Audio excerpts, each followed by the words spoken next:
Hi, everybody. Welcome to Within the Frame. I'm Richard Fink. I'm Janice Ellis. And today we've got Beauty and the Beast trailer, Ghost in the Shell, Kong, Inhumans news, reviews for Edge of 17 and Fantastic Beasts, all in today's wonderful show.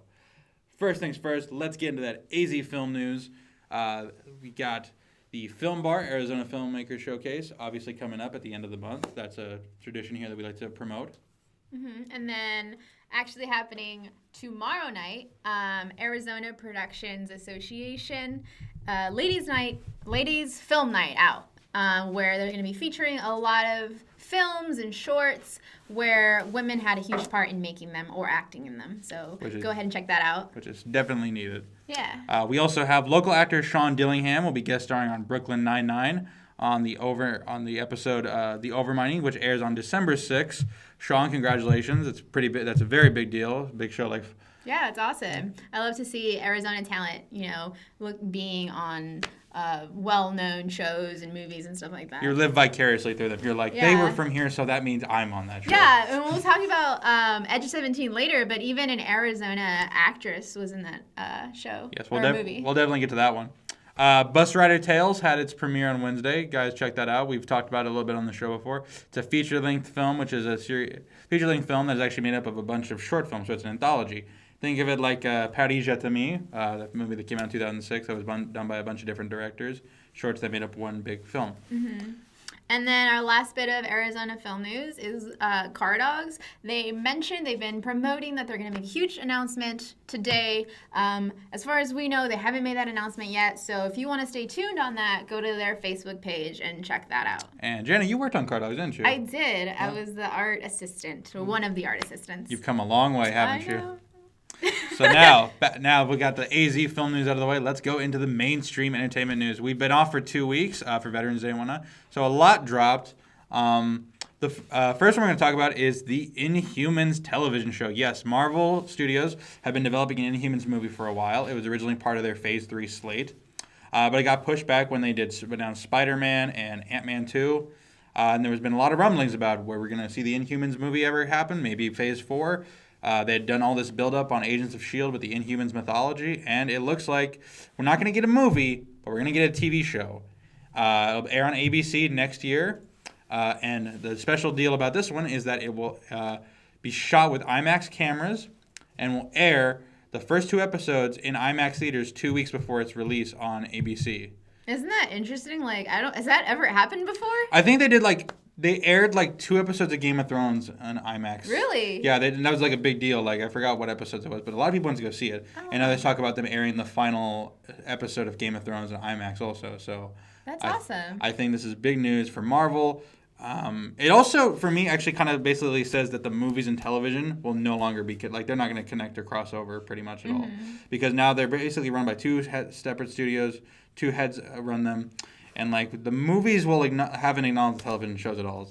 The television shows acknowledge the movies, like Daredevil and Jessica Jones and Luke Cage have made reference to the alien invasion. And then Agents of S.H.I.E.L.D. has made reference to, Hydra and the Sokovia Accords, but the television show has not impacted the movies. Well, I think I don't know the stats, but I feel like a lot more people watch the movies. So to reference the TV shows would kind of create confusion. Oh, yeah, that's definitely true. But definitely, if you watch the show, you're going to be watching the movie, so they can make those references. Yeah, so that's true. But it is kind of heartbreaking that we probably might not see Ghost Rider or Daredevil in the movies crossover. Because you got to wonder now, Doctor Strange is in New York, Spider-Man's in New York, Daredevil's in New York, Luke Cage is in New York, Jessica Jones. How many people can be in New York and not somebody mentioned? Iron Man. Iron Man's in, technically Avengers Tower, but Iron Man's typically in California.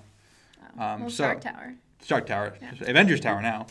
So So that's pretty big news for that. We'll see the Inhumans television show. They'll probably build off of. We might see a spinoff or a crossover with Agents of S.H.I.E.L.D. then, because they've done a lot of build up on that show. The next news is A Wrinkle in Time. The adaptation of the popular book has got a release date. I believe it is April 6, 2018. I didn't check right before we got on, but Ava DuVernay, who directed Selma, is directing it. That's a pretty big deal. Yeah. I don't think I ever read that book though. Did you? I've heard of it and I've seen it. I think I was given the option to. It? I've seen the book in bookstores, and I was given the option. What have you seen? I was also given the option to read it in school, but they let us pick between that or Hound of the Baskervilles, the Sherlock Holmes book, and we picked Hound of the Baskervilles. So, Of course you did. Sherlock Holmes was awesome. Yeah.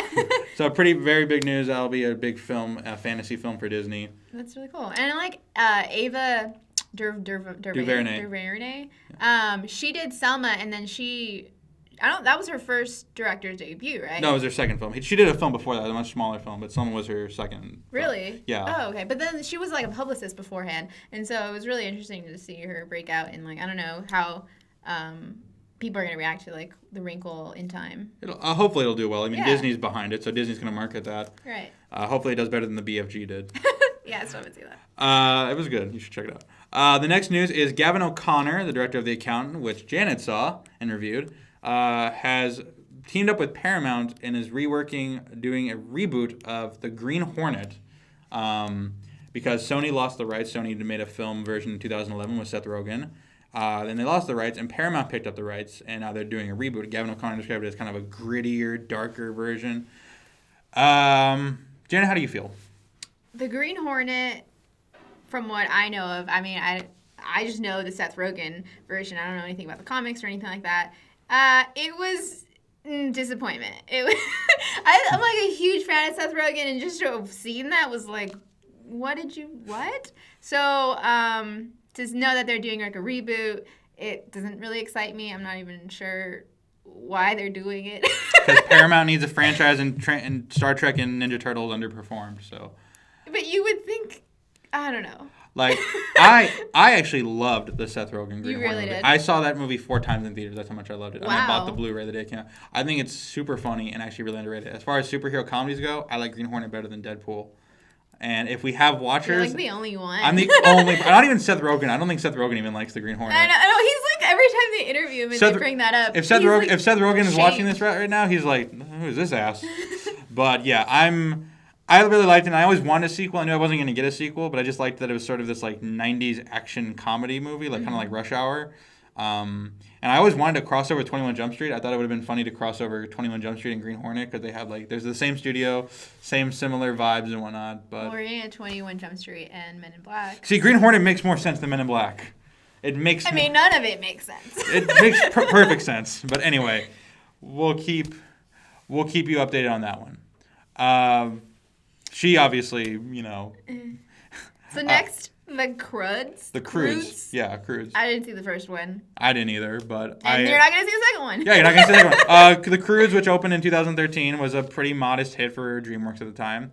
They announced a sequel, The Croods 2. But after a while, they apparently just canceled the film because I think DreamWorks has had a lot of flops lately. Illumination Entertainment has sort of taken their place as like Disney and Pixar's main competitor, and because they cut back their release schedule. Originally, they were going to do 3 movies a year. Now they're doing 2. And it's funny because when they announced The Croods 2, I was like, Paramount, DreamWorks has a lot of sequels, and like none of the sequels they've announced I care about. Like except How to Train Your Dragon. Like How to Train Your Dragon and what was the other one? Kung Fu Panda. I like those sequels. But like they announced a Shrek 5. It's like, who wants to see a Shrek? Are they really doing a Shrek 5? Yeah, they're doing a Shrek 5. And it's like, I didn't know that. DreamWorks, if you want to make a sequel, do a sequel to like Monsters vs. Aliens or Megamind or Rise of the Guardians or whatever. Rise of the ones with the that one. Like do a sequel to those. I'd like those. Yeah, I didn't really get what the whole like attraction was to the Croods. Croods. It's a weird word. It's a weird one. And so yeah, I can see why they're not going to make a sequel. Yeah, so that's for the Croods fans out there, which I know, and I know there are some. I know there are some people, especially people that like director Chris Anderson, who did Lilo and Stitch and How to Train Your Dragon. This is pretty heartbreaking news, but yeah. Hopefully he does How to Train Your Dragon 4 or whatever. Yeah. The next news is. This one was pretty big. Kind of an X-Men shakeup at Fox because X-Men Apocalypse underperformed, and Deadpool 2 is hitting a little bit of a snag with the director, and Gambit hasn't found a director. Gambit keeps losing directors, and Logan will be the last movie with Hugh Jackman's Wolverine. Fox is looking to kind of reset their X-Men universe or kind of like find a new path for it. The rumor currently is that Josh Boone, well, this is a rumor, this is confirmed, Josh Boone, who directed The Fault in Our Stars, will do New Mutants. Which is kind of like a teenage version of the X-Men. And then Deadpool 2 is in the works, and they're already working on Deadpool 3, which will introduce the X-Force, which is kind of cool.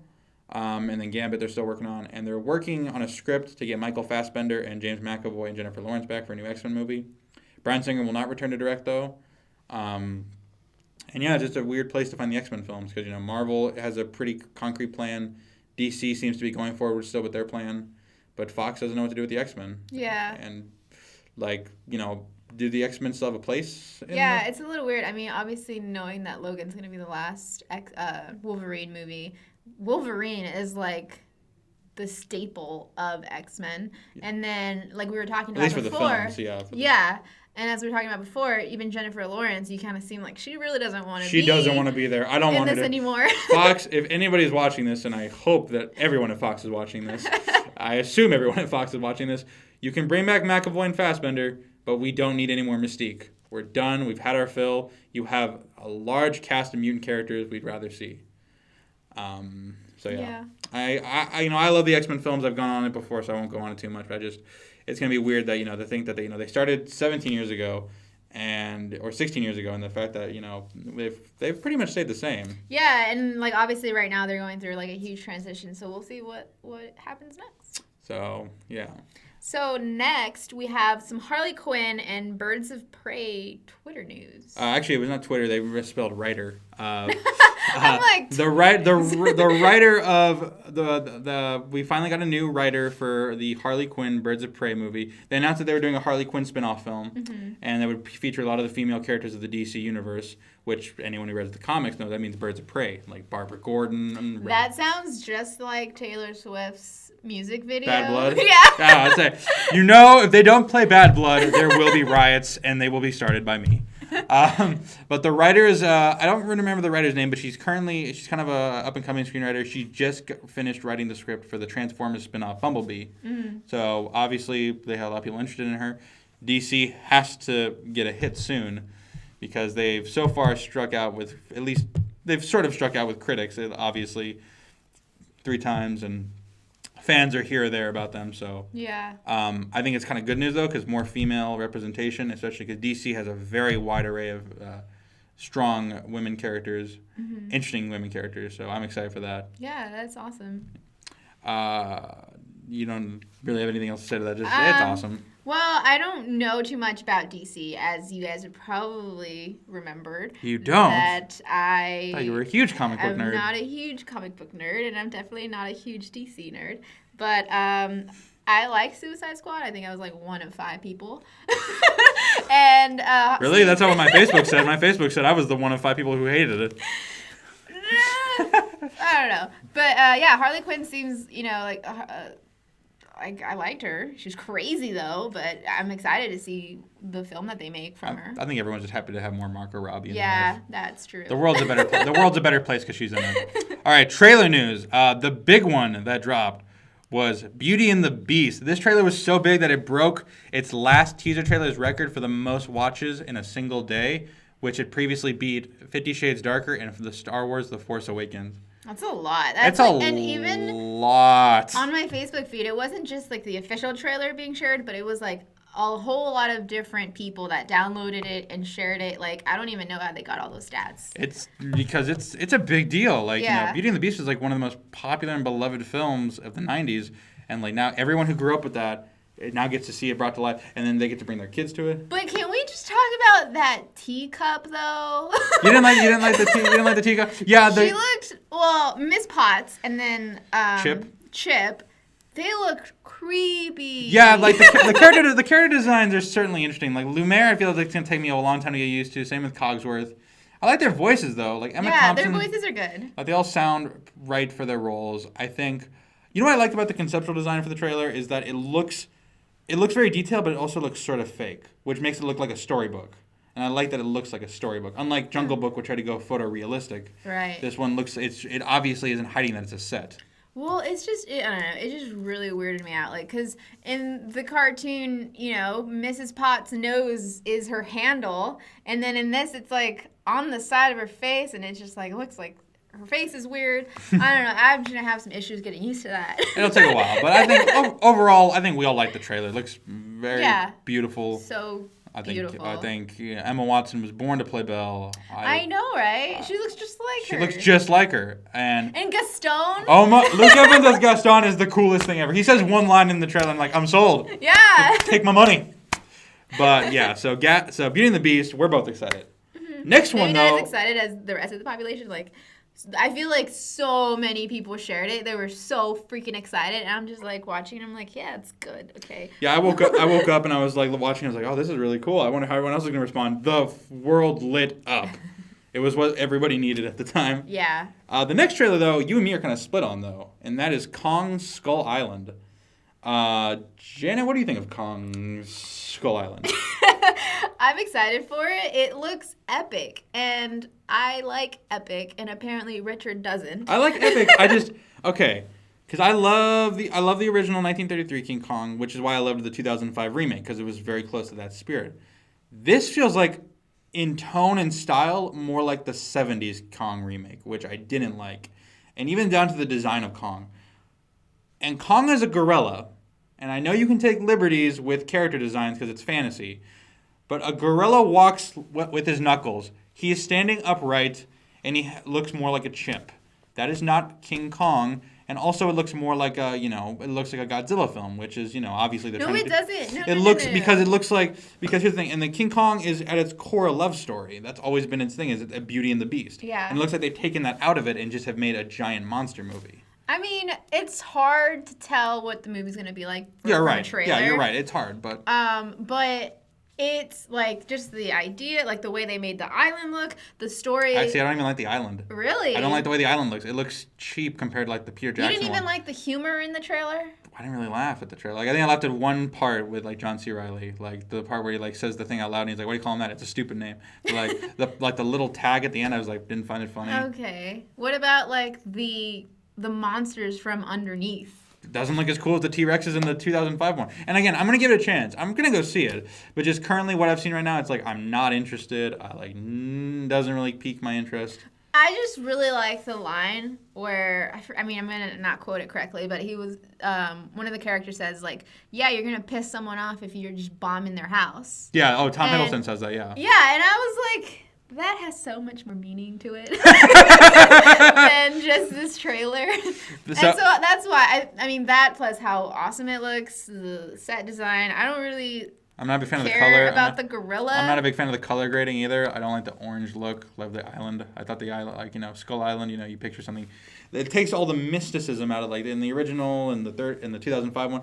Skull Island was scary, but it was also fun and adventure. This doesn't feel like fun and adventure. This feels more like a horror or a war movie, which is fine. I'm okay with injecting that. Yeah. It's always fun to do different things with the property, but just currently what I'm seeing, I'm not that into it. Okay. Well, we'll see. We'll see come the release. Hopefully they don't do that Godzilla nonsense where they wait an hour to show the monster. Anyway. There's another trailer that Richard and I disagree on, and that is Ghost in the Shell. Ghost in the Shell. I'm just not into it. I didn't watch the anime, so I don't really have a preference. But what I saw from the trailer, I was like, oh, okay, it looks cool. Looks all right. Yeah, no. What did you say about the environment that it just wasn't... It just didn't pop to me. Like I feel like I've seen this environment in other science fiction films that I know the original Ghost in the Shell inspired. But the problem is that just because you were first, like John Carter inspired Star Wars, but that didn't mean that it didn't come off as it felt little too late. Like we've already seen this before. And But that's the part in movies where I'm attracted to it. Like, you've seen this before. You're so attracted to it, aren't you? But it's a little bit different and it's more enhanced. Like I told you before, when I saw that, I thought of AI, artificial intelligence, and it, like the scene where they're in the city and they see the city for the first time, and it just looked so beautiful, so futuristic, like such a sci-fi movie. This is exactly the feeling that I got from watching this. I think also because another thing that's in the back of my head is this is from the same guy that did Snow White and the Huntsman. Mm-hmm. I hated that movie. Yeah. The visuals in that were like so dull and boring, and They just had no imagination to them, so it's like I get the same feeling that I'm gonna get with Ghost in the Shell. No, but I think the trailer shows you the visuals, and it's mind blowing. I thought they were awesome. It blew your mind, not mine. Oh my god. Okay. Next trailer is Jackie, the story of basically that follows the events leading up to and the events after the assassination of President JFK, seen through the eyes of his wife Jackie Kennedy. This was a really good one. Yeah. This was powerful. The teaser was amazing, and then this trailer was just a little bit more amazing. And like, I'm not a big Natalie Portman fan. Like, Yeah. she's never really like clicked with me as an actress. I think she's good, but she's never been like great. But here, it's like you could see her. You know, she not only earns that Oscar nomination, but she's probably gonna win it. She's probably gonna walk away with a second Oscar. I mean, just looking at the trailer, she gives an amazing performance. You're blown away. With no lines, also. Yeah, it was completely no lines, and you feel all these emotions. Just, I know I'm gonna cry when I watch the movie. Reminds me a lot of The Queen, which came out in like 2006 with Helen Mirren. And it's funny that it's 10 years later, and now we're basically getting our version of that story of our dynasty falling like that, the crumbling. Oh yeah, I never thought of it like that. Next trailer up is A Series of Unfortunate Events. I haven't had a chance to watch this, but Janet did. Yeah. So I'm sure you guys are all familiar with A Series of Unfortunate Events, that famous book series as children. And so Netflix came out with a trailer recently, and it is pretty cool. I really hated the first Series of Unfortunate Events. You didn't like the movie? No, it was the worst. It's like Netflix never disappoints, so I'm sure they're going to do an amazing job. I feel like they've disappointed sometimes. When? Those Adam Sandler movies? Well, no. But, that movie, like, it just tried to jam everything together. It was poorly done. This, I mean, it really takes its time, even in the trailer, kind of telling you what's going on and explains everything. And it seems like the movie that I've always wanted. I'm excited for you. I mean, I'm excited for it. I was never a fan of the books. I mean, I never really read them. I knew of them, but they just never piqued my interest. But the 2004 movie was just like kind of like meh to me. It was like, I'm surprised it didn't go on as a franchise because I think it did pretty well at the box office. But, you can never go wrong with Neil Patrick Harris in my book. Yeah, Neil Patrick Harris, like, I'm pretty sure they're like prosthetics or makeup or whatever it is, but they make him look exactly like I figured Count Olaf would look. And even in the trailer, they show, like, because in the books, he always disguises himself to look like someone else to ruin their lives. And they show, like, him being disguised as someone else. And you're just like, oh my God, this is perfect. Like, I'm definitely going to watch this. You're definitely going to see a review on it later. Well, I'm glad you liked it. All right, we have 3 movies to review because we're running a little late on time. We're going to try to get to them quick. We're going to start with Janet, who's going to review Arrival. I saw Fantastic Beasts and Where to Find Them, and then we'll end with The Edge of 17, which we both saw. Yeah. Okay, so Arrival. You need to see this. I don't know why Richard hasn't seen it. I haven't seen it because I was in Wisconsin. He's in Wisconsin. And they don't have theaters in There's Wisconsin. There's no theaters in Wisconsin. What's up, Wisconsin? Come on. Theaters, please. We need something for Richard. So, Arrival. I mean, it's probably one of the best movies of the year. Bold statement. A lot of people have told me that.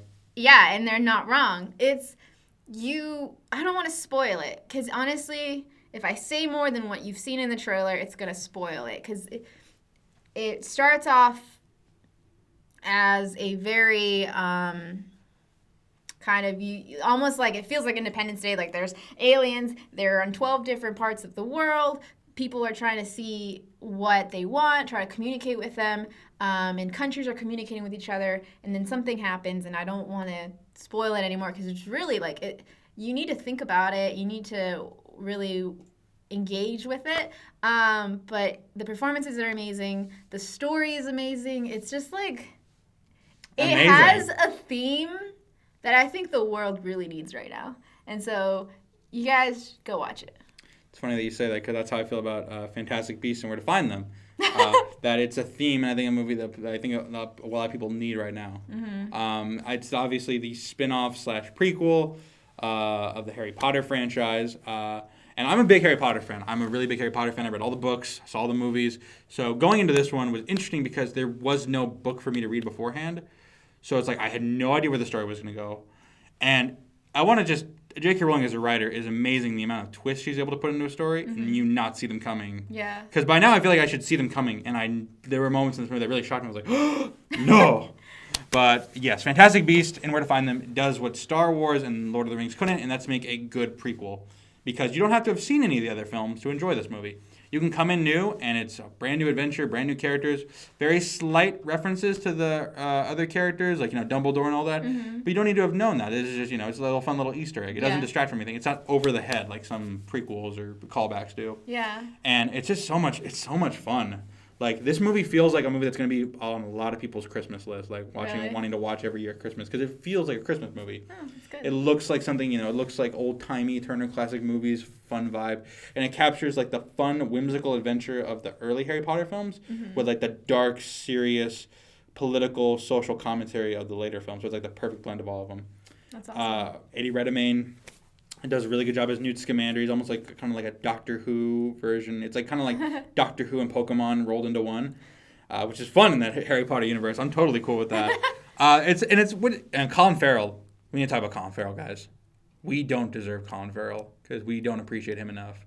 Because he is awesome in this movie, and I want to see Colin Farrell in more stuff. He is probably one of the best villains in the Harry Potter universe, and probably just every scene he's in, he's awesome. That's a bold statement. There's been a lot of villains. There has been, but Colin Farrell is so good in this. And Colin Farrell's just, first of all, he's good looking, so it makes him a cooler villain when you're good looking and you're evil. Not like Voldemort. No. You're just like, I don't Voldemort would not make people sexiest man alive, but Colin Farrell would. But just the overall movie, sexiest villain alive. Sexiest villain. Catherine Watterson really is like a great find, and Alison Stoole as her sister. These are going to be star-making roles for them. We're going to see a lot more of them, and I'm so excited because they both carry such charm and charisma and very different presences to both of them. Yeah. Dan Fogler, this is probably the best work he's ever done. I was kind of sad at the end here. Like the movie made me sad. It also you didn't want it to end? I didn't want it to end, and it made me so happy to return to that world of Harry Potter. And it has me excited for future films. It really has me excited. That's really cool. And I think there are I have a few problems with it, obviously. I think Jon Voight's wasted. His storyline is really not needed. I don't know what it adds. I'm trying to think back. It doesn't really add up to much. I think it's weird. There's 3 different storylines going on in one. And it's the Pokemon Go, hunt all the creatures down. The X-Men, humans fear and hate us, and we have to hide who we are. And then the third, Dark Wizard, rise up, setting up future films. And these are 3 very different plots that feel at times very disconnected. They come together at the end, and they make sense. But for a while, you're like, how does this all work? Interesting. And I think... What was the theme that you said that the world needed? Just this, this hopeful, kind of accepting people that are different, because the main monster in the movie is a creature that manifests when people repress who they are. When young wizards. Is this a spoiler? Not a spoiler. This is a monster. This is basically the thread of the movie is that when you repress what you are, it can become more damaging than people accepting who you are. That's very true. So I think it's a very beautiful message, and Fantastic Beasts and Where to Find Them. Definitely go check it out. I haven't had this much fun with a Harry Potter movie since Goblet of Fire. That doesn't mean I didn't like the other ones. I love the other ones, but they weren't fun. They were very serious and kind of a bummer. But this, it's good to be back. Awesome. And our last review, guys, is The Edge of 17. We got to see an advanced screening of it. Barely advanced. 2 days in advance. But it's out today, so here's a little early review. Actually, not even early. This is a review that will be coming out on time. I guess, yeah. And we got to see the actress, Haley Lou Richardson. I should remember that because that's my name with the word son at the end. Yeah, she's not the main character, but she plays the best friend of the main character she's in throughout the whole movie. And like I mentioned earlier, she's an Arizona actress. Yeah, she's from Phoenix, guys. Yeah, so that's really awesome. A little... segue from the mainstream and the AZ Entertainment. Boom. That's what we want more of. We want to be able to collab them together. But yeah, so she was there. It was part of the Phoenix Film Festival. They had some showcase of a couple movies, and we got to see this, and I really liked it. It reminded me a lot of Me, Earl, and the Dying Girl, just how indie feeling and coming of age, and just it even had so much awkwardness that I feel like a lot of movies try to stay away from, and this movie just really absorbed how awkward growing up is. Yeah. And I loved it. Like I really loved it. I'd honestly say like currently like, it's in my like I want to say like it's a little too early to tell, but of the movies I've seen currently, top 10 movies of the year. Like it was so good, guys. It was. I've never had a movie capture what it felt like to be in high school. Like it brought me back to that mentality, that feeling where everything feels like kind of apocalyptic and everything small is big, and it's like I love that it was really character driven, not plot driven. Like it's everyone like Haley Steinfeld, who we kind of blew up after True Grit. She was great in that, and she gives a performance that like in any other actress's hands, this role might have come off as snarky or obnoxious, but she just really gives like a real emotional weight to it. Mm-hmm. I think it's funny that you compared it to Me, Earl and the Dying Girl, because one of my issues with that movie was that it didn't feel real. It didn't feel like a real high school movie. It didn't feel or capture that. It makes you feel all the feels, though. But like this movie not only made me feel the feels of high school, but just down to the design of the high school and the parents' house and everything about the way they dress. And even the fact that their makeup's a little off, that you can still see like imperfections on all the kids' faces.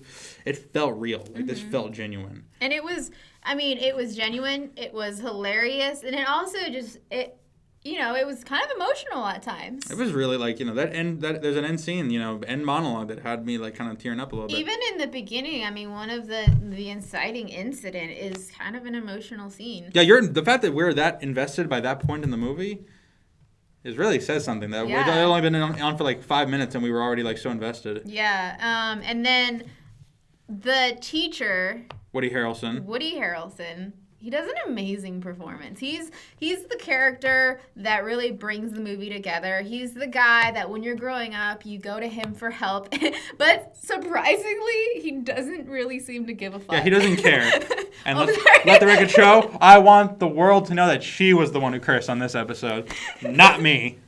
But well, he just seems like, it seems like if you peel back the layers, he really does care. He really does show affection toward her, but on the surface and many layers before you get to the bottom layer, he's kind of a jerk. Oh yeah, he's kind of a dick. But it's funny because I was kind of worried about his character because I was like he's gonna be too cartoonish and how mean he is to a student. I was like, because like you'd have to wonder at what point like okay, what point is this like being mean to a student just for the sake of being mean? Mm-hmm. But it's like he really makes it like feel like he's.